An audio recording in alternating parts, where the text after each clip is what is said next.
ਸਤਿ ਸ਼੍ਰੀ ਅਕਾਲ ਦੋਸਤੋ, ਤੁਸੀਂ ਦੇਖ ਰਹੇ ਹੋ ਲੋਕਰਨ ਚੈਨਲ ਪੰਜਾਬੀ ਤੇ ਮੈਂ ਸੁਖਵਿੰਦਰ ਗਿੱਲ। ਪ੍ਰੋਗਰਾਮ ਸਿੱਧੇ ਸਵਾਲ ਦੇ ਵਿੱਚ ਹਾਰਦਿਕ ਸਵਾਗਤ ਹੈ। ਜਿਵੇਂ ਕਿ ਤੁਹਾਨੂੰ ਪਤਾ ਹੈ ਕਿ ਇਸ ਪ੍ਰੋਗਰਾਮ ਦੇ ਵਿੱਚ ਅਹਿਮ ਤੇ ਜ਼ਰੂਰੀ ਮੁੱਦਿਆਂ ਤੇ ਗੱਲਬਾਤ ਕਰਦੇ ਹਾਂ ਤੇ ਅੱਜ ਦੇ ਜਿਹੜੇ ਜ਼ਰੂਰੀ ਮੁੱਦੇ ਇਹ ਨੇ ਕਿ ਰਾਕੇਸ਼ ਟਕੈਤ ਹੋਰਾਂ ਨੇ ਇੱਕ ਬਿਆਨ ਦਿੱਤਾ ਜਿਸ ਦੇ ਵਿੱਚ ਉਹਨਾਂ ਨੇ ਕਿਹਾ ਕਿ ਜੇਕਰ ਗੁਰਨਾਮ ਸਿੰਘ ਝੜੂੰਨੀ ਮੁੱਖ ਮੰਤਰੀ ਬਣ ਜਾਂਦੇ ਨੇ ਉਸ ਦੇ ਵਿੱਚ ਕੀ ਹੈ। ਇਸ ਤੋਂ ਇਲਾਵਾ ਉਹਨਾਂ ਕਿਹਾ ਕਿ ਜਿਹੜਾ ਕਿਸਾਨੀ ਅੰਦੋਲਨ ਆ ਉਹ ਹੋ ਸਕਦਾ ਕਿ 5 ਸਾਲ ਚੱਲੇ। ਇਸ ਤੋਂ ਇਲਾਵਾ ਨਰਿੰਦਰ ਮੋਦੀ ਦੇ ਦੇਸ਼ ਦੇ ਪ੍ਰਧਾਨ ਮੰਤਰੀ ਨਰਿੰਦਰ ਮੋਦੀ ਦੇ ਨਾਲ ਬੀਜੇਪੀ ਦਾ ਵਫਦ ਮਿਲਿਆ। ਇਸ ਤੋਂ ਇਲਾਵਾ ਰਾਸ਼ਟਰਪਤੀ ਨਾਲ ਵੀ ਮੁਲਾਕਾਤ ਹੋਈ ਹੈ। ਕਿਹਾ ਜਾ ਰਿਹਾ ਕਿ ਬਹੁਤ ਜਲਦ ਕਰਤਾਰਪੁਰ ਲਾਂਘਾ ਖੁੱਲ ਸਕਦਾ ਹੈ। ਇਸ ਤੋਂ ਇਲਾਵਾ ਮੁੱਖ ਮੰਤਰੀ ਚੰਨੀ ਨੇ ਇੱਕ ਵੱਡਾ ਐਲਾਨ ਕੀਤਾ ਜਿਸ ਦੇ ਵਿੱਚ ਉਹਨਾਂ ਕਿਹਾ ਕਿ ਜਿਹੜੇ ਨੌਕਰੀਆਂ ਨੇ ਉਹਨਾਂ ਦੇ ਵਿੱਚ ਕੋਟਾ ਪੰਜਾਬੀਆਂ ਨੂੰ ਮਿਲੇਗਾ ਹਰਿਆਣਾ ਦੀ ਤਰਜ਼ ਤੇ। ਇਹਨਾਂ ਤਿੰਨੇ ਮੁੱਦਿਆਂ ਤੇ ਗੱਲਬਾਤ ਕਰਾਂਗੇ ਤੇ ਗੱਲਬਾਤ ਕਰ ਲਈ ਸਾਡੇ ਨਾਲ ਪ੍ਰੋਫੈਸਰ ਰਣ ਸਿੰਘ ਧਾਲੀਵਾਲ ਜੀ ਜੁੜ ਚੁੱਕੇ ਨੇ। ਧਾਲੀਵਾਲ ਸਾਹਿਬ ਬਹੁਤ ਬਹੁਤ ਸਵਾਗਤ ਹੈ ਜੀ। ਧੰਨਵਾਦ ਜੀ, ਧੰਨਵਾਦ। ਸਰੋਤਿਆਂ ਨੂੰ ਵੀ ਤੁਹਾਡੇ ਰਾਹੀਂ ਸਤਿ ਸ਼੍ਰੀ ਅਕਾਲ ਜੀ। ਧਾਲੀਵਾਲ ਸਾਹਿਬ, ਸਭ ਤੋਂ ਪਹਿਲਾ ਸਵਾਲ ਇਹ ਹੈ ਕਿ ਕਿਸਾਨੀ ਅੰਦੋਲਨ ਨੂੰ ਕਰੀਬ 1 ਸਾਲ ਪੂਰਾ ਹੋ ਚੁੱਕਿਆ ਤੇ ਰਾਕੇਸ਼ ਟਕੈਤ ਹੋਰਾਂ ਦਾ ਇੱਕ ਬਿਆਨ ਆਇਆ ਜਿਸ ਦੇ ਵਿੱਚ ਉਹ ਕਹਿੰਦੇ ਆ ਗੁਰਨਾਮ ਸਿੰਘ ਝੜੂੰਨੀ ਹੋਰੀ ਐਲਾਨ ਕਰ ਚੁੱਕੇ ਆ ਕਿ ਭਾਵੇਂ ਕਿ ਮੈਂ ਕਹਿੰਦੇ ਵੀ ਚੋਣਾਂ ਨਹੀਂ ਲੜਾਂਗਾ ਪਰ ਕੁਝ ਕੁ ਉਮੀਦਵਾਰ ਨੇ ਜਿਹੜੇ ਉਹਨਾਂ ਨੇ ਮੈਦਾਨ ਦੇ ਵਿੱਚ ਵੀ ਉਤਾਰ ਦਿੱਤੇ ਨੇ ਤੇ ਪੰਜਾਬ ਦੀ ਸਿਆਸਤ ਦੇ ਵਿੱਚ ਉਹ ਲਗਾਤਾਰ ਸਰਗਰਮ ਦਿਖਾਈ ਦੇ ਰਹੇ ਨੇ। ਉਸ ਦੇ ਸੰਬੰਧ ਦੇ ਵਿੱਚ ਜਿਹੜੇ ਰਾਕੇਸ਼ ਟਕੈਤ ਨੇ ਉਹਨਾਂ ਨੇ ਕਿਹਾ ਕਿ ਜੇਕਰ ਗੁਰਨਾਮ ਸਿੰਘ ਝੜੂੰਨੀ ਹੋਰੀ ਮੁੱਖ ਮੰਤਰੀ ਬਣ ਵੀ ਜਾਂਦੇ ਨੇ ਉਸ ਦੇ ਵਿੱਚ ਕੀ ਹੈ। ਇਸ ਤੋਂ ਇਲਾਵਾ ਉਹਨਾਂ ਨੇ ਇਹ ਵੀ ਕਿਹਾ ਕਿ ਜਿਹੜਾ ਅੰਦੋਲਨ ਹੈ ਉਹ 5 ਸਾਲ ਚੱਲ ਸਕਦਾ ਹੈ। ਜੇਕਰ ਇਹ ਕੋਈ ਚੁਣੀ ਹੋਈ ਸਰਕਾਰ 5 ਸਾਲ ਚੱਲਦੀ ਹੈ ਤਾਂ ਅੰਦੋਲਨ ਕਿਉਂ ਨਹੀਂ ਚੱਲ ਸਕਦਾ। ਇਸ ਤਰ੍ਹਾਂ ਦੇ ਬਿਆਨ ਆਇਆ। ਦੋਵੇਂ ਬਿਆਨਾਂ ਨੂੰ ਤੁਸੀਂ ਕਿਸ ਤਰ੍ਹਾਂ ਦੇਖਦੇ ਹੋ? ਮੈਂ ਸ਼ੇਰਗਿੱਲ ਸਾਹਿਬ ਇਹ ਸਮਝਦਾ ਕਿ ਬਲਵੀਰ ਸਿੰਘ ਰਾਜੇਵਾਲ ਤੇ ਰਾਕੇਸ਼ ਟਕੈਤ ਜੀ ਦੋਨੇ ਜੀ ਇਸ ਤਰ੍ਹਾਂ ਦੇ ਕਿਸਾਨੀ ਲੀਡਰ ਨੇ ਜਿਹੜੇ ਸਿਆਸਤ ਨੂੰ ਭਲੀ ਭਾਂਤ ਸਮਝਦੇ ਨੇ ਜੀ। ਮੇਰੀ ਜਿਹੜਾ ਅੰਦਾਜ਼ਾ ਹੈ, ਮੇਰੀ ਜੱਜਮੈਂਟ ਇਹ ਹੈ ਕਿ ਸ਼ਾਇਦ ਨਾ ਜਿਹੜੇ ਗੁਰਨਾਮ ਸਿੰਘ ਝੜੂੰਨੀ ਨੇ ਜੀ ਜ਼ਰੂਰ ਉਹ ਵੀ ਇੱਕ ਅੱਛੇ ਨੇਤਾ ਨੇ, ਚੰਗੀ ਫੋਲੋਇੰਗ ਹੈ ਉਹਨਾਂ ਦੀ, ਹੁਣ ਤੱਕ ਉਹਨਾਂ ਨੇ ਚੰਗੇ ਐਕਸ਼ਨ ਲਏ ਨੇ, ਇਮੇਜ ਅੱਛਾ ਹੈ ਉਹਨਾਂ ਦਾ, ਪਰ ਸ਼ਾਇਦ ਨਾ ਜਾਂ ਤਾਂ ਉਹਨਾਂ ਦਾ ਕੁਛ ਘੱਟ ਸਿਆਸਤਦਾਨਾਂ ਨਾਲ ਬਾਹਰ ਰਿਹਾ ਹੋਵੇ, ਉਹਨਾਂ ਨੂੰ ਸ਼ਾਇਦ ਇਹ ਸੌਖਾ ਲੱਗਦਾ ਹੈ ਕਿ ਸਿਆਸਤ 'ਚ ਅਸੀਂ ਜਦੋਂ ਐਂਟਰ ਹੋ ਜਾਵਾਂਗੇ ਨਾ ਕਿ ਇਸ ਸਟੇਜ ਤੇ ਸ਼ਾਇਦ ਸਾਡਾ ਸੌਖਾ ਕਬਜ਼ਾ ਹੋ ਜਾਏਗਾ।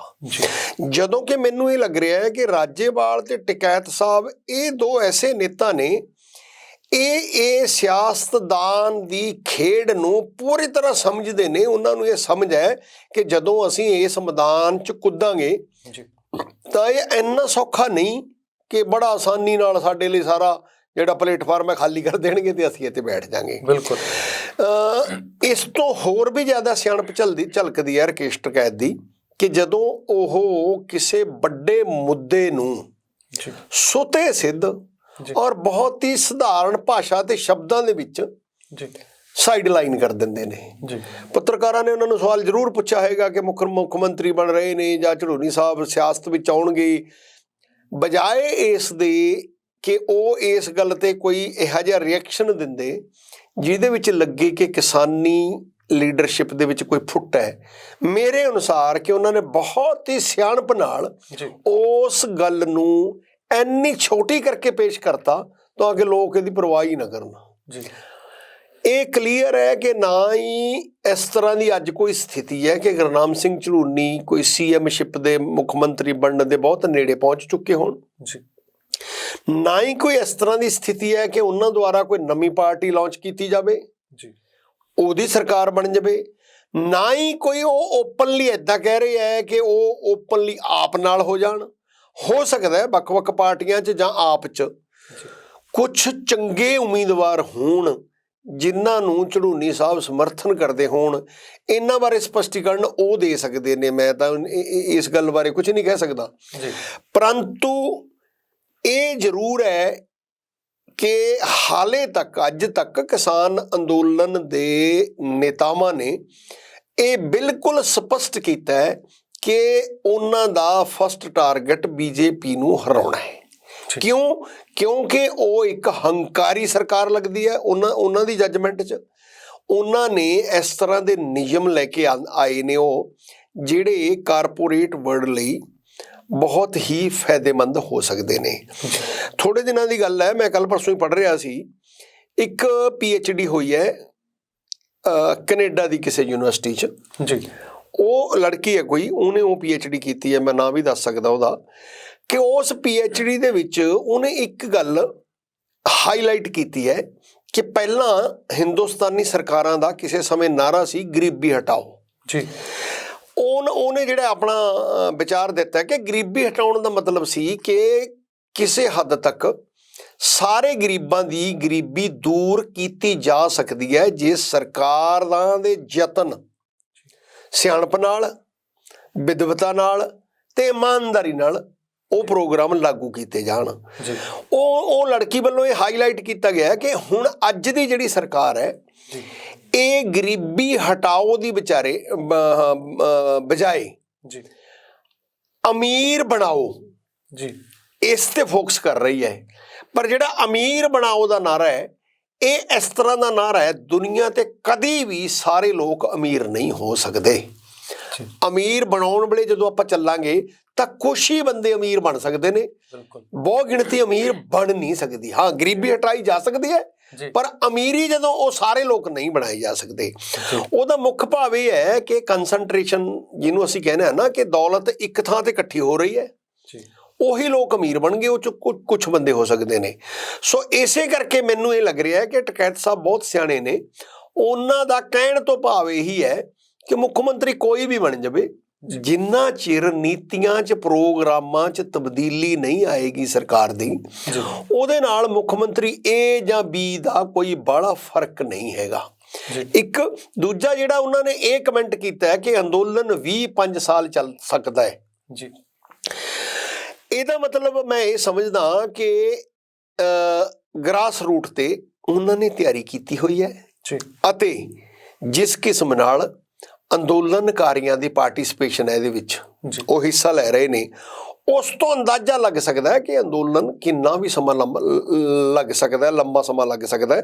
1857 ਦੇ ਵਿੱਚ ਆਜ਼ਾਦੀ ਦੀ ਲਹਿਰ, ਜਿਹਨੂੰ ਗਦਰ ਅਸੀਂ ਮਿਊਟਨੀ ਆਫ 1857 ਕਹਿੰਦੇ ਹਾਂ, 1857 'ਚ ਸ਼ੁਰੂ ਹੋ ਕੇ 1947 'ਚ ਆਜ਼ਾਦੀ ਮਿਲਦੀ ਹੈ ਤੇ ਦੇਖੋ ਨਾ ਸੰਘਰਸ਼ ਅੰਦੋਲਨ ਕਿੰਨੇ ਸਾਲ ਚੱਲਿਆ ਹੈ। ਬਿਲਕੁਲ। ਸੋ ਇਸ ਕਰਕੇ 5 ਸਾਲ ਅੰਦੋਲਨ ਲਈ ਕੋਈ ਬਹੁਤ ਕੁਛ ਨਹੀਂ ਹੁੰਦਾ। ਗਰੀਬੀ ਹਟਾਉਣ ਲਈ ਸਰਕਾਰਾਂ ਦੇ ਖਿਲਾਫ ਕਿੱਦਾਂ ਦੇ ਅੰਦੋਲਨ ਚੱਲ ਰਹੇ ਨੇ। BJP ਸ਼ਿਆਮਾ ਪ੍ਰਸਾਦ ਮੁਖਰਜੀ ਨੇ ਕਿਹੜੇ ਵੇਲਿਆਂ ਦਾ ਅੰਦੋਲਨ ਚਲਾਇਆ ਹੋਇਆ ਹੈ। BJP ਮਸਾਂ ਕਿਤੇ ਹੁਣ ਪੂਰਨ ਬਹੁਮਤ ਨਾਲ ਆਈ ਹੈ। ਸੋ ਇਸ ਕਰਕੇ ਅੰਦੋਲਨ ਦਾ ਇਹ ਨਹੀਂ ਹੁੰਦਾ, ਅੰਦੋਲਨ ਤਾਂ ਸਾਰੀ ਜ਼ਿੰਦਗੀ ਚੱਲਦੇ ਹੁੰਦੇ ਨੇ। ਇਹ ਗੱਲ ਟਕੈਤ ਸਾਹਿਬ ਦੀ ਸਹੀ ਹੈ, ਪਰ ਮੈਨੂੰ ਇਹ ਲੱਗਦਾ ਵੀ ਝੜੂਨੀ ਸਾਹਿਬ ਵਾਲੀ ਜਿਹੜੀ ਗੱਲ ਹੈ, ਇਹ ਉਹਨਾਂ ਨੇ ਵਿਅੰਗ ਵੀ ਕੀਤਾ ਹੈ ਝੜੂਨੀ ਸਾਹਿਬ ਤੇ ਝੜੂਨੀ ਸਾਹਿਬ ਨੂੰ ਇੱਕ ਸਿਆਣਪ ਨਾਲ, ਬਹੁਤ ਹੀ ਸਿਆਣਪ ਨਾਲ ਇੱਕ ਸਿੱਖਿਆ ਵੀ ਦਿੱਤੀ ਹੈ ਕਿ ਇੱਥੇ ਕੋਈ ਬਾਹਲਾ ਮੁੱਖ ਮੰਤਰੀਆਂ ਨਾਲ ਫਰਕ ਨਹੀਂ ਪੈਂਦਾ। ਔਰ ਮੈਂ ਫਿਰ ਦੁਬਾਰਾ ਇਹ ਕਹੂੰਗਾ ਕਿ ਮੇਰੀ ਸਮਝ ਅਨੁਸਾਰ ਰਾਜੇਵਾਲ ਤੇ ਰਾਕੇਸ਼ ਟਕੈਤ ਨੂੰ ਸਿਆਸਤ ਤੇ ਸਿਆਸਤਦਾਨਾਂ ਬਾਰੇ ਜ਼ਿਆਦਾ ਸਮਝ ਹੈ, ਕਾਫੀ ਜ਼ਿਆਦਾ ਸਮਝ ਹੈ। ਔਰ ਉਹਨਾਂ ਨੇ ਸ਼ਾਇਦ ਉਹ ਇਸ ਕਰਕੇ ਇਹਨਾਂ ਨੇ ਕਮੈਂਟ ਕੀਤਾ ਹੈ ਕਿ ਜਿਹਦੇ ਨਾਲ ਪੰਜਾਬੀ 'ਚ ਕਹਿੰਦੇ ਨੇ ਨਾ, ਸੱਪ ਵੀ ਮਰ ਜੇ ਤੇ ਸੋਟੀ ਵੀ ਵੱਜ ਜੇ, ਵੀ ਝੜੂਨੀ ਵੀ ਨਾਰਾਜ਼ ਨਾ ਹੋਵੇ। ਤੇ ਜਨਤਾ ਨੂੰ ਮੈਸੇਜ ਵੀ ਇਹ ਦਿੱਤਾ ਹੈ ਕਿ CM ਇਸ ਤਰ੍ਹਾਂ ਬਣਾਉਣ ਨਾਲ ਕੋਈ ਬੜਾ ਫਰਕ ਨਹੀਂ ਪੈਂਦਾ ਜੀ। ਅੱਛਾ ਧਾਲੀਵਾਲ ਸਾਹਿਬ, ਇੱਕ ਚੀਜ਼ ਹੋਰ, ਕਰਤਾਰਪੁਰ ਲਾਂਘਾ ਕਾਫੀ ਲੰਬੇ ਸਮੇਂ ਤੋਂ ਬੰਦ ਪਿਆ ਤੇ BJP ਹੈ ਜਿਹੜੀ ਪੰਜਾਬ ਦੇ ਵਿੱਚ ਆਪਣੀ ਰਾਜਨੀਤਿਕ ਜ਼ਮੀਨ ਲੱਭਣ ਦੀ ਕੋਸ਼ਿਸ਼ ਕਰ ਰਹੀ ਹੈ ਤੇ ਹੁਣ ਕਿਹਾ ਜਾ ਰਿਹਾ ਕਿ ਜਿਹੜਾ ਕਰਤਾਰਪੁਰ ਲਾਂਘਾ ਉਹ ਬਹੁਤ ਜਲਦ ਖੁੱਲ ਸਕਦਾ ਹੈ, ਕਿਸੇ ਵੀ ਸਮੇਂ ਐਲਾਨ ਹੋ ਸਕਦਾ ਹੈ ਕਿ ਕਰਤਾਰਪੁਰ ਲਾਂਘਾ ਖੁੱਲ ਸਕਦਾ। ਤਾਂ ਕੀ ਲੱਗਦਾ ਕਿ ਹੁਣ ਪੰਜਾਬ BJP ਜਿੱਥੇ ਰਾਸ਼ਟਰਪਤੀ ਨਾਲ ਮੁਲਾਕਾਤ ਕਰਦੀ ਹੈ, ਪ੍ਰਧਾਨ ਮੰਤਰੀ ਨਾਲ ਮੁਲਾਕਾਤ ਕਰਦੀ ਹੈ, ਤਾਂ ਹੁਣ ਕਰਤਾਰਪੁਰ ਲਾਂਘੇ ਦੇ ਆਧਾਰ ਤੇ ਰਾਜਨੀਤਿਕ ਜ਼ਮੀਨ ਹੈ ਜਿਹੜੀ ਉਹ ਲੱਭਣ ਦੀ ਕੋਸ਼ਿਸ਼ ਕਰ ਰਹੀ ਹੈ BJP ਪੰਜਾਬ ਦੇ ਵਿੱਚ? ਦੇਖੋ, ਇਹਨੂੰ ਆਪਾਂ 2 ਭਾਗਾਂ ਵਿੱਚ ਵੰਡ ਲਈਏ ਜੀ। ਮੈਂ ਅੱਜ ਤੋਂ 1.5-2 ਸਾਲ ਪਹਿਲਾਂ ਕਿਸੇ ਹੋਰ ਚੈਨਲ ਤੇ ਇੱਕ ਡਿਬੇਟ ਤੇ ਗਿਆ ਜੀ। ਉੱਥੇ ਡਿਬੇਟ 'ਚ ਸਾਡੀ ਇਹ ਗੱਲ ਉੱਭਰ ਕੇ ਸਾਹਮਣੇ ਆਈ ਕਿ ਧਾਰਮਿਕ ਭਾਵਨਾਵਾਂ ਨੇ ਜਿਹੜੀਆਂ ਘੱਟੋ ਘੱਟ ਅਜੇ ਹੋਰ 5-7 ਸਾਲ ਘੱਟੋ ਘੱਟ ਜੀ ਉਹ ਕੇਂਦਰ ਬਣੀਆਂ ਰਹਿਣਗੀਆਂ। ਤੇ ਜਿੱਥੇ ਜਿੱਥੇ ਧਾਰਮਿਕ ਭਾਵਨਾਵਾਂ ਦੇ ਸਿਰ ਤੇ ਚੋਣਾਂ ਲੜੀਆਂ ਜਾਂਦੀਆਂ ਨੇ ਮੁੱਦਾ ਬਣਾ ਕੇ, ਉੱਥੇ ਉਹਨਾਂ ਦਾ ਫਾਇਦਾ ਪਿੱਛੇ ਮਿਲਿਆ ਤੇ 5-7 ਸਾਲ ਜ਼ਰੂਰ ਅਜੇ ਹੋਰ ਮਿਲਦਾ ਰਹੇਗਾ। ਉਸ ਤੋਂ ਅੱਗੇ ਕੀ ਹੋਏਗਾ ਉਹ ਆਪਾਂ ਉਦੋਂ ਵਿਸ਼ਲੇਸ਼ਣ ਕਰਾਂਗੇ ਜੀ। ਇਹੀ ਇੱਕ ਕਾਰਨ ਹੈ ਜਿਸ ਦੇ ਵਿੱਚ ਧਾਰਮਿਕ ਭਾਵਨਾਵਾਂ ਦੇ ਸਿਰ ਤੇ ਅਕਾਲੀ ਦਲ ਨੇ 84 ਦੇ ਦੰਗਿਆਂ ਨੂੰ ਲੈ ਕੇ ਜੀ ਕਾਂਗਰਸ ਨੂੰ ਭੰਡਿਆ ਜੀ। ਲੇਕਿਨ ਉਹਦੇ ਕਾਊਂਟਰ ਤੇ ਕਾਂਗਰਸ ਨੇ ਆਪਣੀ ਰਣਨੀਤੀ ਇਹ ਬਣਾਈ ਕਿ ਸਿਰਸੇ ਵਾਲੇ ਦਾ ਇਸ਼ੂ ਲੈ ਕੇ ਉਸ ਦੇ ਵਿੱਚ ਅਕਾਲੀ ਦਲ ਨੂੰ ਬਾਰ-ਬਾਰ ਫਸਾ ਕੇ ਰੱਖਿਆ ਜਾਵੇ ਜੀ, ਉਹ ਧਾਰਮਿਕ ਭਾਵਨਾਵਾਂ ਨੂੰ ਕਾਊਂਟਰ ਕਰਨ ਲਈ ਜੀ। ਹੁਣ ਕੀ ਹੋਇਆ ਕਿ ਪਿਛਲੇ ਸਮੇਂ ਦੇ ਵਿੱਚ ਜਿਹੜਾ ਬਲੂ ਸਟਾਰ ਆਪਰੇਸ਼ਨ ਵਾਲਾ ਇਸ਼ੂ ਸੀ ਉਹ ਧਾਰਮਿਕ ਭਾਵਨਾਵਾਂ ਤੇ ਅਕਾਲੀ ਦਲ ਨੇ ਬੜਾ ਹਾਈਲਾਈਟ ਕੀਤਾ। ਹੁਣ ਉਸ ਤੋਂ ਹਟ ਕੇ ਗੁਰੂ ਗ੍ਰੰਥ ਸਾਹਿਬ ਦੀ ਬੇਅਦਬੀ ਵਾਲਾ ਮੁੱਦਾ ਜਿਹੜਾ ਉਹ ਵੀ ਧਾਰਮਿਕ ਭਾਵਨਾਵਾਂ ਨੂੰ ਬਹੁਤ ਉਕਸਾਉਂਦਾ ਹੈ ਜੀ। ਤੇ ਉਹ ਵੀ ਮੈਨੂੰ ਲੱਗ ਰਿਹਾ ਹੈ ਕਿ ਵੋਟਾਂ ਤੇ ਵੱਡਾ ਪ੍ਰਭਾਵ ਛੱਡ ਰਿਹਾ ਹੈ ਜੀ। ਮੇਰੇ ਮੁਤਾਬਕ ਬੀਜੇਪੀ ਨੂੰ ਕੀ ਲੱਗ ਰਿਹਾ ਹੈ ਕਿ ਇਹ ਮੁੱਦਿਆਂ ਨੂੰ ਛੋਟੇ ਕਰਕੇ ਇੱਕ ਵੱਡਾ ਮੁੱਦਾ ਲਾਂਘੇ ਦਾ ਲੈ ਆਉਣ, ਜਿਸ ਲਾਂਘੇ ਬਾਰੇ ਅਕਾਲੀ ਦਲ ਵੀ ਤਤਪਰ ਹੈ। ਇੱਕ ਵਕਤ ਸੀ ਉਦੋਂ ਬੀਬੀ ਸਿਮਰਤ ਕੌਰ ਨੇ ਇਹ ਕਿਹਾ ਸੀ ਕਿ ਸਿੱਧੂ ਨੇ ਉਹਨਾਂ ਦੇ ਆਰਮੀ ਆਫੀਸਰ ਨਾਲ ਕਿਉਂ ਜੱਫੀ ਪਾਈ, ਲੇਕਿਨ ਸਿੱਧੂ ਨੇ ਕਿਹਾ ਸੀ ਕਿ ਮੈਂ ਕਰਤਾਰਪੁਰ ਦਾ ਲਾਂਘਾ ਖਿਲਾਉਣ ਦੀ ਗੱਲ ਕੀਤੀ ਹੈ ਤੇ ਉਹ ਗੱਲ ਸਿਰੇ ਵੀ ਚੜੀ। ਪਰੰਤੂ ਉਸ ਤੋਂ ਪਿੱਛੋਂ ਬੀਜੇਪੀ ਦਾ ਜਿਹੜਾ ਪਾਕਿਸਤਾਨ ਨਾਲ ਰਿਲੇਸ਼ਨਸ਼ਿਪ ਹੈ ਇਹ ਲਾਂਘਾ ਖੁੱਲਣ ਨਾਲ ਹੋ ਸਕਦਾ ਹੈ, ਇਹ ਪੋਸੀਬਿਲਿਟੀ ਹੈ ਕਿ ਪੰਜਾਬ 'ਚ ਥੋੜਾ ਬਹੁਤਾ ਲੋਕ ਸੌਫਟ ਨਜ਼ਰੀਏ ਨਾਲ ਦੇਖਣ। ਪਰ ਬੀਜੇਪੀ ਦੀ ਜ਼ਮੀਨ ਇੰਨੀ ਜ਼ਿਆਦਾ ਖਿਸਕ ਚੱਕੀ ਹੈ ਕਿ ਇਹ ਲਾਂਘਾ ਖੋਲ੍ਹਣ ਲਈ ਜੇ ਬੀਜੇਪੀ ਨੂੰ ਲੱਗੇ ਕਿ ਅਸੀਂ ਕ੍ਰੈਡਿਟ ਲੈ ਕੇ ਸ਼ਾਇਦ ਕੋਈ ਸਿੱਖ ਵੋਟਾਂ ਲੈ ਜਾਵਾਂਗੇ, ਇਹਦੀ ਸੰਭਾਵਨਾ ਮੈਨੂੰ ਬਹੁਤ ਘੱਟ ਲੱਗਦੀ ਹੈ। ਔਰ ਇਹ ਲਾਂਘਾ ਖੋਲ੍ਹਣ ਤੇ ਜਦੋਂ ਪਾਕਿਸਤਾਨ ਨਾਲ ਸੰਬੰਧ ਸੁਖਾਵੇਂ ਹੋਣਗੇ, ਮੈਨੂੰ ਨਹੀਂ ਲੱਗਦਾ ਜੇ ਕੋਈ ਘਟਨਾ ਹੋਗੀ ਚਾਹੇ ਉਹ ਏਜੰਸੀਆਂ ਵੱਲੋਂ ਕਰਵਾਈ ਜਾਏ ਬਾਅਦ 'ਚ, ਕਿਉਂਕਿ ਪੋਲੀਟੀਕਲ ਲੋਕਾਂ ਨੂੰ ਨਾ ਬਾਅਦ 'ਚ ਬੜਾ ਸੌਖਾ ਲੱਗਦਾ ਹੈ ਕਿ ਇਹ ਜੀ ਸਾਜ਼ਿਸ਼ ਹੈ, ਇਹ ਕੋਈ ਏਜੰਸੀਆਂ ਕੰਮ ਕਰ ਰਹੀਆਂ ਨੇ। ਪਿਛਲੇ ਦਿਨਾਂ 'ਚ ਤੁਸੀਂ ਦੇਖਿਆ ਹੋਵੇਗਾ ਪੋਲੀਟਿਕਸ ਦੇ ਵਿੱਚ ਜਦੋਂ ਉਹ ਇੱਕ ਬੀਬੀ ਨੇ ਸੁਖਬੀਰ ਦੇ ਬਾਦਲ ਕੋਈ ਬਿਆਨ ਦਿੱਤਾ, ਉਹ ਕਹਿੰਦੇ ਜੀ ਇਹ ਸਾਜ਼ਿਸ਼ ਹੈ, ਇਹ ਏਜੰਸੀਆਂ ਕਰ ਰਹੀਆਂ ਨੇ। ਜਦੋਂ ਕੋਈ ਹੋਰ ਇੱਦਾਂ ਦਾ ਵੱਡਾ ਪਟਾਖਾ ਪੈ ਜਾਂਦਾ ਹੈ, ਆਰਮੀ 'ਤੇ ਹਮਲਾ ਹੋ ਗਿਆ, ਨਕਸਲਾਈਟਾਂ 'ਤੇ ਹਮਲਾ ਹੋ ਗਿਆ, ਫਿਰ ਇਹ ਸਮਝਦੇ ਨੇ ਕਿ ਜੀ ਇਹ ਏਜੰਸੀਆਂ ਕਰ ਰਹੀਆਂ ਨੇ। ਇਸ ਕੇਸ 'ਚ ਵੀ ਇੱਦਾਂ ਦਾ ਕੁਝ ਹੋ ਸਕਦਾ ਹੈ ਜੇ ਕੋਈ ਕੱਲ੍ਹ ਨੂੰ ਪਾਕਿਸਤਾਨ ਵੱਲੋਂ ਜਾਂ ਪਾਕਿਸਤਾਨ ਦੇ ਜੋ ਅਸੀਂ ਕਹਿੰਦੇ ਹਾਂ ਕਿ ਸੋ ਕਾਲਡ ਟੈਰਰਿਜ਼ਮ ਨੂੰ ਜਿਵੇਂ ਪ੍ਰਮੋਟ ਕਰ ਰਹੇ ਨੇ ਉਹਨਾਂ ਵੱਲੋਂ ਕੋਈ ਇਹੋ ਜਿਹੀ ਘਟਨਾ ਹੋ ਗਈ, ਇਸ ਦਾ ਪੰਜਾਬ ਨੂੰ ਛੱਡ ਕੇ ਬਾਕੀ ਸਟੇਟਾਂ 'ਚ ਮੈਨੂੰ ਲੱਗਦਾ ਜੇ ਰੱਬ ਨਾ ਕਰੇ ਇੱਦਾਂ ਦੀ ਕੋਈ ਗੱਲ ਹੋ ਗਈ, ਮੇਰੇ ਖਿਆਲ 'ਚ ਬੀਜੇਪੀ ਨੂੰ ਇਹ ਮਹਿੰਗਾ ਵੀ ਪੈ ਸਕਦਾ ਹੈ। ਹਾਂ, ਜਦੋਂ ਇਹ ਲਾਂਘਾ ਖੁੱਲ੍ਹੇਗਾ ਇਹਦਾ ਸਿੱਖਾਂ ਦੇ ਵਿੱਚ ਚਰਚਾ ਚੱਲੇਗੀ। ਮੇਰੀ ਜੱਜਮੈਂਟ ਇਹ ਹੈ ਕਿ ਇਹਦਾ ਕੁੱਲ ਮਿਲਾ ਕੇ ਫਾਇਦਾ ਕਾਂਗਰਸ ਨੂੰ ਹੋਏਗਾ, ਕਿਉਂਕਿ ਫਿਰ ਇਹ ਨਾਰਾ ਲੱਗੇਗਾ ਕਿ ਇਹ ਲਾਂਘਾ ਖੁਲ੍ਹਾਉਣ ਦੇ ਵਿੱਚ, ਸ਼ੁਰੂ ਕਰਾਉਣ ਦੇ ਵਿੱਚ, ਕਿਉਂਕਿ ਲਾਂਘਾ ਤਾਂ ਖੁੱਲ੍ਹੇ ਹੋਇਆ ਹੈ, ਲਾਂਘੇ 'ਚ ਤਾਂ ਕੋਈ ਪ੍ਰੋਬਲਮ ਨਹੀਂ। ਜਿਹੜੀ ਟੈਕਨੀਕਲ ਪ੍ਰੋਬਲਮ ਹੈ ਜੋ ਸਰਕਾਰ ਨੇ ਉਹਦਾ ਕਾਰਨ ਕੀ ਆ ਉਹ ਦੱਸਣ, ਪਰ ਫਾਈਲ ਤੇ ਤਾਂ ਇੱਕੋ ਹੀ ਕਾਰਨ ਹੈ ਨਾ ਕਿ ਕੋਵਿਡ ਕਰਕੇ ਬੰਦ ਕੀਤਾ ਹੁਣ ਤਾਂ, ਹੋਰ ਤਾਂ ਕੋਈ ਦਿੱਕਤ ਨਹੀਂ। ਤੇ ਕੋਵਿਡ ਤੇ ਆਲਮੋਸਟ ਜੋ ਜੇ ਕਾਬੂ ਪੈ ਗਿਆ ਤਾਂ ਇਹਨਾਂ ਨੂੰ ਖੋਲ੍ਹ ਦੇਣਾ ਚਾਹੀਦਾ, ਫਿਰ ਕੋਈ ਹੋਰ ਕੋਈ ਸਮੱਸਿਆ ਹੀ ਨਹੀਂ। ਸੋ ਇਸ ਕਰਕੇ ਲਾਂਘਾ ਆਲਰੇਡੀ ਖੁੱਲ੍ਹ ਚੁੱਕਾ ਹੈ, ਖੁੱਲ੍ਹਾ ਹੈ, ਉਹਦਾ ਕਾਰਨ ਕੋਵਿਡ ਹੈ। ਜੇ ਸਰਕਾਰ ਇੱਕ ਸਟੇਟਮੈਂਟ ਦਿੰਦੀ ਹੈ ਕਿ ਕੋਵਿਡ ਤੇ ਹੁਣ ਕਾਬੂ ਹੈ ਤਾਂ ਲਾਂਘਾ ਆਟੋਮੈਟਿਕਲੀ ਖੋਲ੍ਹ ਲੈਣਾ ਚਾਹੀਦਾ, ਇਹ 'ਚ ਕੋਈ ਦਿੱਕਤ ਨਹੀਂ। ਹੁਣ ਇਹ ਨਵੇਂ ਦੁਬਾਰੇ ਉਹਦਾ ਕ੍ਰੈਡਿਟ ਲੈਣ ਵਾਲੀ ਮੈਨੂੰ ਕੋਈ ਬੀਜੇਪੀ ਦੇ ਹੱਥ ਪੱਲੇ ਇਹ 'ਚ ਕੋਈ ਬਾਹਲਾ ਕੁਛ ਲੱਗਦਾ ਨਹੀਂ। ਹਾਂ, ਕਨਫਿਊਜ਼ ਜ਼ਰੂਰ ਕੀਤਾ ਜਾ ਰਿਹਾ ਹੈ। ਕੁਝ ਇੱਕ ਬੀਜੇਪੀ ਦੇ ਜਿਹੜੇ ਨੇਤਾ ਗਏ ਨੇ ਉਹਨਾਂ ਦੇ ਵਿੱਚ ਕੁਝ ਸਿੱਖ ਚਿਹਰਿਆਂ ਨੂੰ ਮੋਹਰੇ ਲਾਇਆ ਗਿਆ ਇੱਕ। ਦੂਜਾ, ਜਦੋਂ ਪ੍ਰਧਾਨ ਮੰਤਰੀ ਨੂੰ ਮਿਲ ਚੁੱਕੇ ਨੇ ਤੇ ਉਹ ਅੱਜ ਫੇਰ ਖਬਰਾਂ ਆ ਰਹੀਆਂ ਨੇ ਕਿ ਰਾਸ਼ਟਰਪਤੀ ਨੂੰ ਮਿਲਣਾ ਹੈ। ਮੈਨੂੰ ਸਮਝ ਨਹੀਂ ਲੱਗਦੀ ਕਿ ਇਹਦੇ ਲਈ ਰਾਸ਼ਟਰਪਤੀ ਨੂੰ ਕਿਉਂ ਮਿਲਣਾ ਹੈ। ਕੀ ਰਾਸ਼ਟਰਪਤੀ ਜੀ ਨੇ ਲਾਂਘਾ ਖੋਲ੍ਹਣਾ ਹੈ? ਜੇ ਰਾਸ਼ਟਰਪਤੀ ਨੇ ਖੋਲ੍ਹਣਾ ਹੈ ਤਾਂ ਫਿਰ ਪ੍ਰਧਾਨ ਮੰਤਰੀ ਨੂੰ ਮਿਲਣ ਕਾਹਦੇ ਲਈ ਗਏ ਸੀ? ਜਾਂ ਕੀ ਅੱਜ ਪ੍ਰਧਾਨ ਮੰਤਰੀ ਨਾਲ ਜਾਏਗਾ ਉਹਨਾਂ ਦੇ ਰਾਸ਼ਟਰਪਤੀ ਕੋਲ ਲਾਂਘਾ ਖਿਲਵਾਉਣ ਲਈ? ਇਹ ਫੈਸਲਾ ਕੈਬਨਿਟ ਨੇ ਲੈਣਾ ਹੈ। ਕੈਬਨਿਟ ਜਦੋਂ ਮਰਜ਼ੀ ਲੈ ਸਕਦੀ ਹੈ। ਮੇਰੇ ਖਿਆਲ ਮੁਤਾਬਕ ਸਿਰਫ ਇਹ ਪ੍ਰਾਪੇਗੰਡੇ ਲਈ, ਮੀਡੀਆ ਨੂੰ ਅਟਰੈਕਟ ਕਰਨ ਲਈ ਵੀ ਇੱਕ ਦਿਨ ਅਸੀਂ ਪ੍ਰਧਾਨ ਮੰਤਰੀ ਨੂੰ ਮਿਲ ਲਏ, ਇੱਕ ਦਿਨ ਰਾਸ਼ਟਰਪਤੀ ਜੀ ਨੂੰ ਮਿਲ ਲਏ, ਹੋ ਸਕਦਾ ਕੱਲ ਪਰਸੋਂ ਨੂੰ ਕਿਤੇ ਡਿਫੈਂਸ ਮਿਨਿਸਟਰ ਨੂੰ, ਫੋਰਨ ਮਿਨਿਸਟਰ ਨੂੰ ਇਦਾਂ ਦੀ ਵੀ ਕੋਈ ਵਿਉਂਤਬੰਦੀ ਕਰਨ। ਪਰੰਤੂ ਇਹ ਗੱਲ ਮੈਂ ਕੰਧ ਤੇ ਲਿਖੀ ਲਕੀਰ ਦੱਸ ਦੇਣਾ ਤੁਹਾਨੂੰ ਕਿ ਇਸ ਦਾ ਬਹੁਤ ਜ਼ਿਆਦਾ ਫਾਇਦਾ, ਭਾਵੇਂ ਧਾਰਮਿਕ ਭਾਵਨਾਵਾਂ ਇਹਦੇ ਵਿੱਚ ਇਨਵੋਲਵ ਨੇ, ਸਿੱਖ ਸੰਗਤ ਚਾਹੁੰਦੀ ਹੈ ਕਿ ਇਹ ਲਾਂਘਾ ਖੁੱਲੇ, ਪਰੰਤੂ ਬੀਜੇਪੀ ਨੇ ਇਹਨੂੰ ਹੋਰ ਤਰੀਕੇ ਨਾਲ ਹਾਈਲਾਈਟ ਬਹੁਤ ਕੀਤਾ। ਮੈਂ ਉਹਨਾਂ ਦੇ ਨੇਤਾ ਬੋਲਦੇ ਸੁਣੇ ਨੇ, ਉਹ ਜੀ ਸਿੰਧੀ ਭਰਾ ਨੇ, ਨਾਨਕ ਨਾਮ ਲਿਆ ਸੰਗਤ ਹੈ, ਉਹ ਬਹੁਤ ਚਾਹੁੰਦੀ ਹੈ ਜੀ ਕਿ ਉਹ ਖੁੱਲੇ। ਜੇ ਉਹ ਬਹੁਤ ਚਾਹੁੰਦੀ ਹੈ ਪੂਰੇ ਪਾਕਿਸਤਾਨ ਦਾ ਬਾਰਡਰ ਖੋਲ੍ਹ ਦੇਣ, ਫਿਰ ਸਿੰਧੀ ਉੱਧਰ ਵੀ ਰਹਿੰਦੇ ਨੇ, ਸਿੰਧੀ ਇੱਧਰ ਵੀ ਰਹਿੰਦੇ ਨੇ। ਜੇ ਬੀਜੇਪੀ ਨੂੰ ਵਾਕਈ ਇਹ ਲੱਗਦਾ ਹੈ ਕਿ ਸਾਰੇ ਲੋਕ ਚਾਹੁੰਦੇ ਨੇ ਅਦਰ ਦੈਨ ਸਿੱਖਸ ਵੀ, ਸਾਰੇ ਪੰਜਾਬ ਦਾ ਜਿਹੜਾ ਬਾਰਡਰ ਹੈ ਉਹ ਖੁੱਲ੍ਹ ਜਾਵੇ, ਨਾਲੇ ਸਾਡੀ ਇਕਨੋਮਿਕ ਤੌਰ 'ਤੇ ਬਹੁਤ ਡਿਵੈਲਪਮੈਂਟ ਹੋਵੇ। ਜਦੋਂ ਬੀਜੇਪੀ ਪਾਕਿਸਤਾਨ ਨਾਲ ਹਰ ਤਰ੍ਹਾਂ ਦੀ ਗੱਲਬਾਤ ਬੰਦ ਕਰ ਰਹੀ ਹੈ ਪਰੰਤੂ ਲਾਂਘਾ ਖੋਲ੍ਹਣ ਲਈ ਤਤਪਰ ਹੈ, ਤੇ ਜੇਕਰ ਕ੍ਰਿਕਟ ਦਾ ਮੈਚ ਅਸੀਂ ਹਾਰ ਜਾਂਦੇ ਹਾਂ ਫਿਰ ਮਤਲਬ ਤੁਸੀਂ ਦੇਖਿਆ ਫਿਰ ਮੀਡੀਆ ਦੇ ਵਿੱਚ ਉਹ ਬਕਵਾਸ ਕਰਦੇ ਨੇ ਲੋਕ। ਇਹ ਸਮਝ ਨਹੀਂ ਲੱਗਦੀ ਮੈਨੂੰ ਵੀ ਬੀਜੇਪੀ ਕੀ ਸਾਬਤ ਕਰਨਾ ਚਾਹੁੰਦੀ ਹੈ। ਮੇਰੇ ਮੁਤਾਬਕ ਇਸ ਲਾਂਘਾ ਖੋਲ੍ਹਣ ਦਾ ਜਾਂ ਬੰਦ ਰਹਿਣ ਦਾ ਬੀਜੇਪੀ ਨੂੰ ਕਰੰਟ ਸਿਚੁਏਸ਼ਨ 'ਚ, ਕਿਉਂਕਿ ਬੀਜੇਪੀ ਹੈ ਹੀ ਨਹੀਂ ਕਿਤੇ ਸੀਨ ਤੇ ਪੰਜਾਬ 'ਚ, ਕਰੰਟ ਸਿਚੁਏਸ਼ਨ ਦੇ ਵਿੱਚ ਨਾ ਇਹਨੂੰ ਕੋਈ ਬੀਜੇਪੀ ਨੂੰ ਫਾਇਦਾ ਹੋਣਾ ਨਾ ਬੀਜੇਪੀ ਨੂੰ ਕੋਈ ਨੁਕਸਾਨ ਹੋਣਾ। ਪਰੰਤੂ ਜਿਸ ਕਿਸਮ ਨਾਲ ਇਹਨਾਂ ਨੇ ਹੁਣ ਮੁੱਦਾ ਹਾਈਲਾਈਟ ਕਰਤਾ, ਜੇ ਹੁਣ ਲਾਂਘਾ ਨਾ ਖੁੱਲਿਆ ਗੁਰੂ ਨਾਨਕ ਦੇਵ ਜੀ ਦੇ ਜਨਮ ਦਿਨ ਤੇ, ਇਹ ਜ਼ਰੂਰ ਹੈ ਕਿ ਬੀਜੇਪੀ ਨੂੰ ਨੁਕਸਾਨ ਹੋ ਜਾਏਗਾ, ਫਾਇਦਾ ਹੋਵੇ ਨਾ ਹੋਵੇ ਬੀਜੇਪੀ ਨੂੰ ਨੁਕਸਾਨ ਵੱਡਾ ਹੋਊਗਾ। ਦੂਜੀਆਂ ਪਾਰਟੀਆਂ ਨੇ ਔਰ ਮੁੱਦਾ ਉਹਨਾਂ ਨੇ ਆਪੇ ਉਠਾਇਆ ਤੇ ਉਹ ਮੁੱਦਾ ਵੱਡਾ ਉੱਠ ਗਿਆ। ਇਹ ਮੈਨੂੰ ਲੱਗ ਰਿਹਾ ਕਿ ਲਾਂਘਾ ਖੋਲ੍ਹਣ ਦਾ ਬੀਜੇਪੀ ਨੂੰ ਸ਼ਾਇਦ ਫਾਇਦਾ ਨਹੀਂ ਹੋਊਗਾ, ਪਰ ਜੇ ਨਾ ਖੋਲ੍ਹਿਆ ਤਾਂ ਉਹਦਾ ਨੁਕਸਾਨ ਜ਼ਰੂਰ ਹੋਏਗਾ ਕਿ ਇੱਕ ਵਾਰੀ ਦੁਬਾਰਾ ਫੇਰ ਇਹਨਾਂ ਨੇ ਸਾਨੂੰ ਛਲ ਕੀਤਾ ਹੈ, ਲੋਕਾਂ ਨਾਲ, ਆਮ ਲੋਕਾਂ ਨਾਲ ਛਲ ਕੀਤਾ ਹੈ।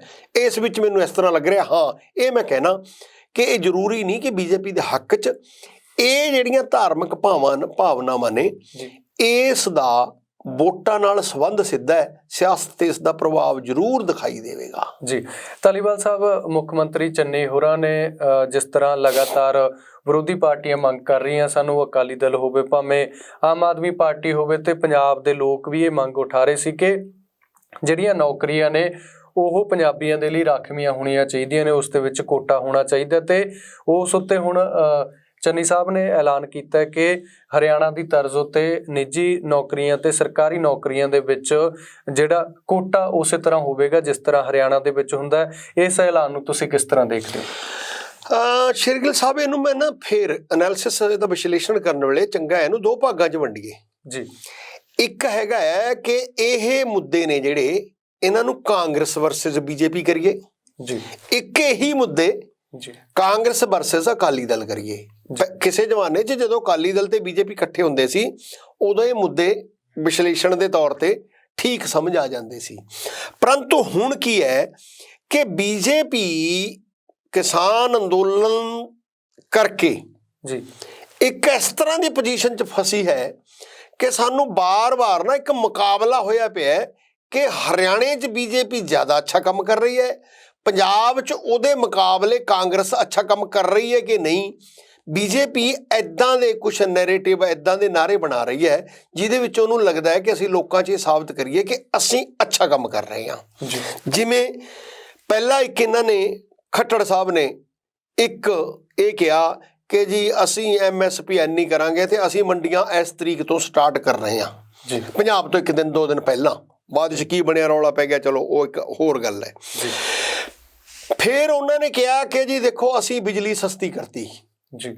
ਉਹ ਬਿਜਲੀ ਸਸਤੀ ਕਰਨ ਤੋਂ ਬਾਅਦ ਪੰਜਾਬ ਦੀ ਸਰਕਾਰ ਨੇ ਬਰਾਬਰ ਬਿਜਲੀ ਸਸਤੀ ਕਰਕੇ ਐਡੇ ਐਡੇ ਬੋਰਡ ਲਾਤੇ ਕਿ ਪੰਜਾਬ 'ਚ ਬਿਜਲੀ ਬੀਜੇਪੀ ਦੀਆਂ ਸਰਕਾਰਾਂ ਨਾਲੋਂ ਵੀ ਸਸਤੀ ਹੈ ਜੀ।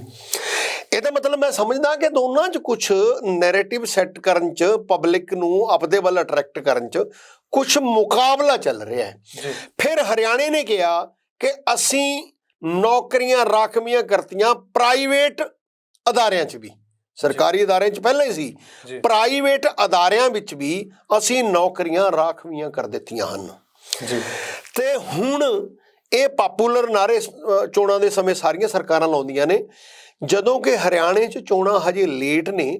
ਮੈਨੂੰ ਇਹ ਲੱਗ ਰਿਹਾ ਕਿ ਬੀਜੇਪੀ ਐ ਨਾ ਹੋਵੇ ਕਿ ਹਰਿਆਣੇ ਦੀਆਂ ਚੋਣਾਂ ਜਦੋਂ ਆਉਣਗੀਆਂ ਉਹ ਜੇ ਦੂਰ ਨੇ, ਕਿ ਇਹ ਨਾਅਰਿਆਂ ਨਾਲ ਇਹ ਜ਼ਿਆਦਾ ਪੰਜਾਬ ਦੇ ਫੇਵਰ 'ਚ ਚਲੇ ਜਾਂਦੇ ਨੇ, ਨਾਰੇ ਤਾਂ ਉਧਰੋਂ ਲਾਉਂਦੇ ਨੇ ਇਹਨਾਂ ਨੂੰ ਸਮੱਸਿਆ ਕ੍ਰੀਏਟ ਕਰਨ ਲਈ, ਪਰ ਇਹ ਉਹ ਸਮੱਸਿਆ 'ਚੋਂ ਚਲਾਕੀ ਨਾਲ ਤੁਰਤ ਫੁਰਤ ਨਿਕਲ ਜਾਂਦੇ ਨੇ।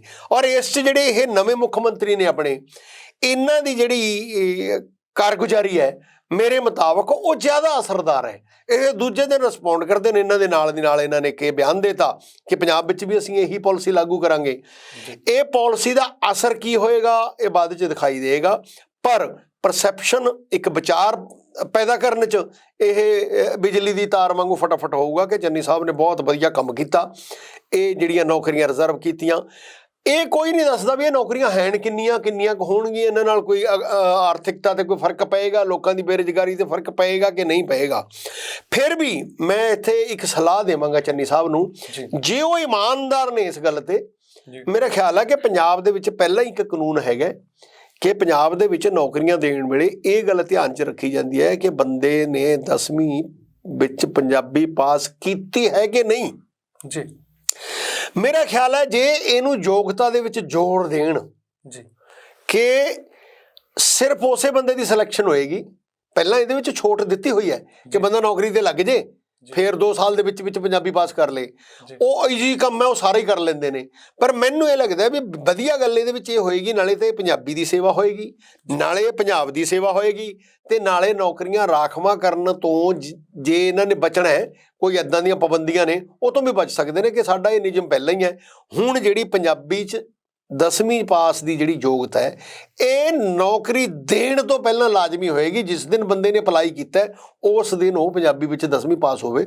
ਮੇਰੇ ਖਿਆਲ 'ਚ ਜੇ ਇੱਦਾਂ ਦਾ ਕੁਛ ਕਰ ਦੇਣ ਤਾਂ ਇਹ ਪੰਜਾਬੀ ਦੀ ਵੀ ਵੱਡੀ ਸੇਵਾ ਹੋਊਗੀ, ਔਰ ਚੰਨੀ ਨੂੰ ਰਹਿੰਦੇ ਸਮੇਂ ਤੱਕ ਯਾਦ ਰੱਖਿਆ ਜਾਇਆ ਕਰੇਗਾ ਕਿ ਸਾਡੀ ਬੋਲੀ 'ਚ ਬਹੁਤ ਵੱਡੀ ਸੇਵਾ ਕਰਕੇ, ਜਿਵੇਂ ਉਹਨਾਂ ਨੇ ਹੁਣ ਕਿਹਾ ਨਾ ਕਿ ਪੰਜਾਬੀ ਪੂਰੀ ਤਰ੍ਹਾਂ ਲਾਗੂ ਕਰ ਦਾਂਗੇ, ਲਾਗੂ ਤਾਂ ਪਹਿਲਾਂ ਹੀ ਕੀਤੀ ਹੋਈ ਹੈ, ਨਿਯਮ ਪਹਿਲਾਂ ਹੀ ਹੈ, ਇੰਪਲੀਮੈਂਟੇਸ਼ਨ ਦਾ ਹੀ ਰੌਲਾ ਹੈ ਨਾ। ਸੋ ਇਸ ਕਰਕੇ ਇਹ ਨਾਰਾ ਜਿਹੜਾ ਹੈ ਲੋਕ ਲੁਭਾਊ ਜ਼ਰੂਰ ਹੈ, ਪਰ ਅੱਜ ਦੀ ਘੜੀ ਮੈਨੂੰ ਇਹਦੇ ਬਹੁਤ ਜ਼ਿਆਦਾ ਰਿਜ਼ਲਟ ਨਹੀਂ ਆਉਂਦੇ ਦਿਸਦੇ। ਹਾਂ, ਪਰ ਬੀਜੇਪੀ ਨੂੰ ਇੱਕ ਬਰਾਬਰ ਦਾ ਹਮਲਾ ਬੀਜੇਪੀ ਤੇ ਜ਼ਰੂਰ ਹੈ ਕਿ ਜੇ ਤੁਸੀਂ ਇੱਦਾਂ ਹਰਿਆਣੇ 'ਚ ਕਰਤਾ ਤਾਂ ਅਸੀਂ ਪੰਜਾਬ 'ਚ ਇੱਦਾਂ ਕਰ ਦਿੰਦੇ ਹਾਂ। ਔਰ ਇਹ ਇਸ ਤਰ੍ਹਾਂ ਨਾਲ ਇਹ ਲੋਕ ਲੁਭਾਊ ਹੈ, ਚਰਚਾ ਹੋਏਗੀ, ਪਰਸੈਪਸ਼ਨ ਬਦਲੇਗੀ ਤੇ ਦਿਖਾਈ ਦੇਵੇਗਾ ਕਿ ਇਹ ਲੋਕ ਪੰਜਾਬ ਹਿੱਤਾਂ ਲਈ ਜ਼ਿਆਦਾ ਸੰਵੇਦਨਸ਼ੀਲ ਨੇ, ਜ਼ਿਆਦਾ ਸਿੰਸੀਅਰ ਨੇ। ਪਰੰਤੂ ਅਜੇ ਮੈਨੂੰ ਇਸ ਗੱਲ ਤੇ ਮੇਰਾ ਕੁਐਸਚਨ ਮਾਰਕ ਹੈ ਕਿ ਇਹਦੇ ਰਿਜ਼ਲਟ ਕੀ ਆਉਣਗੇ, ਕਿਉਂਕਿ ਇਹ ਜਦ ਦੱਸਣ ਨਾ ਵੀ ਕਿੰਨੀਆਂ ਕੁ ਨੌਕਰੀਆਂ ਨੇ, ਸੋ ਨੌਕਰੀਆਂ ਕਿੰਨੀਆਂ ਮਿਲਣਗੀਆਂ ਵੀ ਨਹੀਂ ਮਿਲਣਗੀਆਂ। ਪਿਛਲੇ ਸਮੇਂ ਸਰਕਾਰੀ ਅਦਾਰਿਆਂ 'ਚ ਤਾਂ ਕੋਈ ਨੌਕਰੀਆਂ ਨਿਕਲੀਆਂ ਹੀ ਨਹੀਂ। ਪਰ ਜਿਵੇਂ ਆਪਾਂ ਦੇਖੀਏ ਹਿਮਾਚਲ 'ਚ ਵੀ ਇਹ ਪਾਬੰਦੀ ਹੈ, JNK 'ਚ ਵੀ ਇਹ ਪਾਬੰਦੀ ਹੈ, ਹਰਿਆਣੇ ਨੇ ਵੀ ਲਗਾਤੀ। ਮੈਨੂੰ ਇਹ ਲੱਗਦਾ ਇਹ ਤਰਕ ਸੰਗਤ ਹੈ ਕਿ ਇਹ ਪਾਬੰਦੀ ਲੱਗਣੀ ਜ਼ਰੂਰ ਚਾਹੀਦੀ ਹੈ। ਸੋ ਇਸ ਕਰਕੇ ਮੈਂ ਵਧਾਈ ਵੀ ਦਿੰਦਾ ਚੰਨੀ ਸਾਹਿਬ ਨੇ ਇੰਨਾ ਕੰਮ ਕੀਤਾ, ਪਰ ਜਿਹੜੀ ਗੱਲ ਆਪਾਂ ਹੋਰ ਸੁਝਾਅ ਦਿੱਤਾ ਜੇ ਉਹ ਪੰਜਾਬੀ ਭਾਸ਼ਾ ਵਾਲਾ ਵੀ ਕਰ ਦੇਣ ਤਾਂ ਹੋਰ ਵੱਡੀ ਸੇਵਾ ਹੋਏਗੀ। ਜੀ ਧਾਲੀਵਾਲ ਸਾਹਿਬ, ਤੁਸੀਂ ਸਮਾਂ ਦਿੱਤਾ, ਬਹੁਤ ਬਹੁਤ ਸ਼ੁਕਰੀਆ। ਧੰਨਵਾਦ ਜੀ, ਬਹੁਤ ਬਹੁਤ। ਇਹ ਸਨ ਸਾਡੇ ਨਾਲ ਪ੍ਰੋਫੈਸਰ ਰਣ ਸਿੰਘ ਧਾਲੀਵਾਲ ਜੀ, ਜਿਨ੍ਹਾਂ ਨੇ ਕਰਤਾਰਪੁਰ ਲਾਂਘਾ ਹੋਵੇ ਜਿਹੜਾ ਨਰਿੰਦਰ ਮੋਦੀ ਵੱਲੋਂ ਐਲਾਨ ਹੋ ਸਕਦਾ, ਇਸ ਤੋਂ ਇਲਾਵਾ ਟਕੈਤ ਸਾਹਿਬ ਵਾਲਾ ਤੇ ਚੰਨੀ ਸਾਹਿਬ ਵਾਲੇ ਮਾਮਲੇ ਤੇ ਆਪਣੇ ਵਿਚਾਰ ਰੱਖੇ ਨੇ। ਖਾਸ ਕਰਕੇ ਇਹ ਆਪਣੇ ਦਰਸ਼ਕਾਂ ਨੂੰ ਜ਼ਰੂਰ ਪੁੱਛਣਾ ਚਾਹਾਂਗੇ ਕਿ CM ਚੰਨੀ ਨੂੰ ਧਾਲੀਵਾਲ ਸਾਹਿਬ ਵੱਲੋਂ ਜਿਹੜੀ ਸਲਾਹ ਦਿੱਤੀ ਗਈ ਹੈ ਉਹ ਤੁਹਾਨੂੰ ਕਿਸ ਤਰ੍ਹਾਂ ਲੱਗੀ ਹੈ, ਕਮੈਂਟ ਕਰਕੇ ਜ਼ਰੂਰ ਦੱਸਣਾ। ਅਗਲੀ ਵਾਰ ਕਿਸੇ ਹੋਰ ਮੁੱਦੇ ਤੇ ਗੱਲਬਾਤ ਲੈ ਕੇ ਹਾਜ਼ਰ ਹੋਵਾਂਗੇ, ਉਦੋਂ ਤੱਕ ਦਿਓ ਆਗਿਆ, ਰੱਬ ਰਾਖਾ।